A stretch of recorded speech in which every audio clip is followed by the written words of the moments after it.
there's a lot of individuals that want to be active investors too, right? They want to be doing what I'm doing, not just investing passively. I thought of a win-win. So why don't I educate them as well? A very hands-on approach, live deals. One thing I notice is a lot of the coaches within the multifamily industry become educators, and that becomes their main business, education, and they stop investing in multifamily. I don't want to have a huge education company.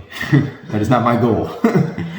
My goal is to have a huge multifamily portfolio. So what I thought was, okay, well, I can educate these individuals and then teach them how to find these deals. I can partner with them on those deals, which helps me grow my portfolio, helps them learn how to do this. I can show them what I'm doing on my live deals as I'm doing them. The students go, when I'm closing on a deal, they are invited to come to the property, go through our meetings. When I'm doing a due diligence inspection of the property, they're invited to those properties. So it's more of a live, real approach to it, which I enjoy as well, because once again, it's a game changer for a lot of them. Once they close on these apartments and they start getting that traction, their life changes completely.